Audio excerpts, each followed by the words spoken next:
not go to Canada with a firearm. It was loaded. One in the head. Took the wrong turn. This is the first time I've done a story time in a very long time.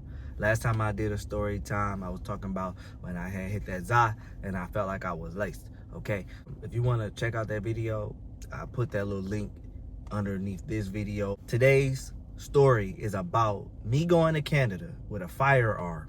I didn't do this on purpose, okay? This was not purposely done. Do not go to Canada with a firearm. So, I was doing Uber and Uber Eats at the time. I still do Uber, but I don't do Uber Eats no more. But at that time, I was doing the food, right? It was a late night, and I was just driving, and I took the wrong turn. So I took the wrong turn, and I ended up on the Canada Bridge. So if you're from Michigan, you know it's an exit where you can either A, get off, or B, stay on in the first lane. Now me, I didn't know this at all.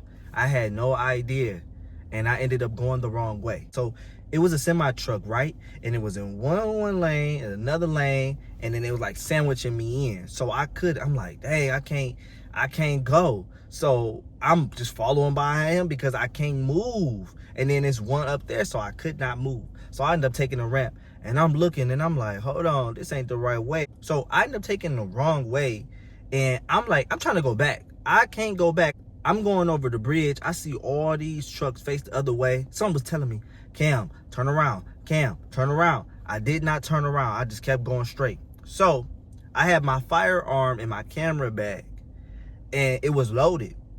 All right? It was loaded. One in the head. Because people in Uber Eats and people just in this world is weird. So I have to be protected, right? I'm going to be real with y'all.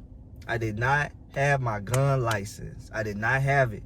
I just had it in my camera bag. I'm going across. I see all the trucks, the 18-wheelers. They just big. I'm looking weird. I'm in a Kia Fort, a white Kia Fort. I'm going to put a picture up right there. A Kia Fort right up there. Yep. A little Kia Fort, right? I'm just trying to get some money. You feel me? This is something that I'm doing full time. So I'm asking the lady, I'm like, can I turn back around? She's like, no, you're going to have to go through the little border thing because they're going to have to check you and then send you back around. I'm like, okay. So it's my turn to come up.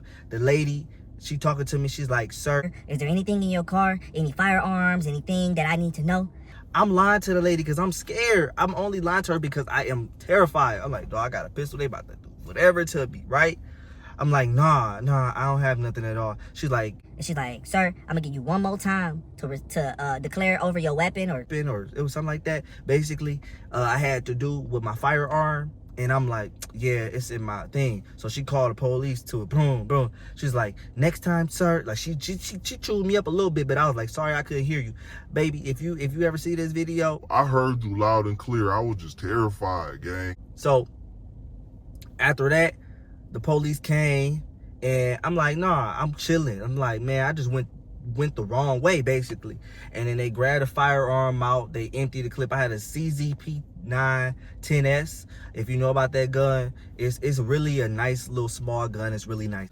So after that, I had to pull up to, you know what I'm saying, for them to make sure I ain't had no criminal background, make sure like I wasn't trying to smuggle it over, or I wasn't on like nothing crazy. So I'm sitting there. It's probably like 12 at this time, right? It's probably almost getting to 12 a.m., right? It's probably almost at that time. Mind you, this was like 3 years ago. Restaurants was still open. It was a weekend. So like, it was like, I was going to be able to pick up food, but I took the wrong way. So they just asked me a couple questions. They asked for my name and was the gun registered. I told them yes. In Canada, I ain't gonna lie, they was really nice to me in Canada. They was really nice to me, right? They was like, everybody was chilling. It was like at least 10 of them trying to figure out what was going on. And then they saw that, oh, it's registered. Okay, my name and everything and my story add up. Like, it makes sense. I told them that story, and thankfully, they believed me, and I was able to go back. They ended up sending the zip tied the gun. They put it in the trunk, and they told me to let the people know, the United States, know I'm coming back. Now, when I got back to the United States, they wasn't friendly. They was mean as a mother lover, all right? When I got back to the United States, they was just like, what are you doing? And da-da-da, and this and that. And they was just overly crazy. Like, they were checking the hood. They checked the hood. They checked everything up under the car like I was a terrorist. Like, dog, I just literally came back around from Canada, and they wasn't doing all that. They just, like, was really nice. Like, Canada police, to me, compared to American police,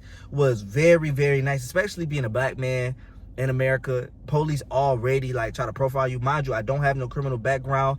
I have never been to prison, nothing. I've never had anything, like, no driving tickets, no parking tickets, nothing. Now, well, I think I had one parking ticket and one speeding, but I never got any points or nothing like that, so it wasn't really nothing big.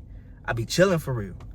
So I get to there, I'm sitting down. Now, it's almost 3 in the morning. It's almost 3 in the morning. I think I can find a screenshot of me being in Canada in the time, because I screenshot, because I was, like, terrified. I heard, like, my auntie told me one time it was a dude that had, one of my family members had, like, got in trouble and went to jail for weed or something. I'm like, bro, I got a firearm and it's one in the head. Like, it's literally a firearm. And I have no papers on me.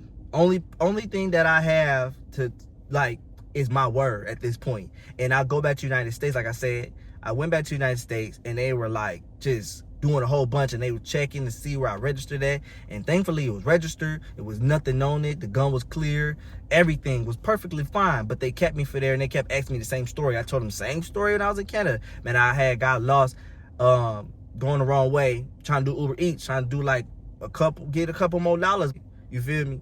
So, from there, I tell them the same information. They, like, looking at me like, yeah, okay, whatever. And then they come ask me the same thing again. Like, I think they at least asked me this, like, 3 to 4 times. And then they just they ended up letting me go after, like, an hour or something, after everything got verified in America.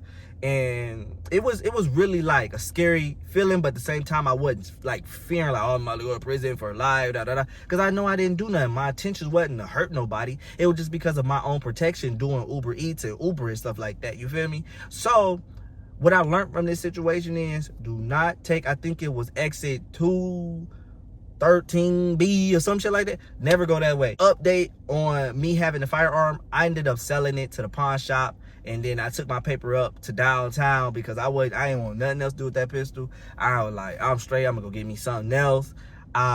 Because that right there, it made me feel like I had bad luck. But then I still feel like I had good luck because I was able to come back home 3 hours later. But it felt like I was there for like 6 hours. It felt like that because I only had intentions to go get some money. And that happened like that. I feel like life taught me something. But I should have got a lottery ticket then.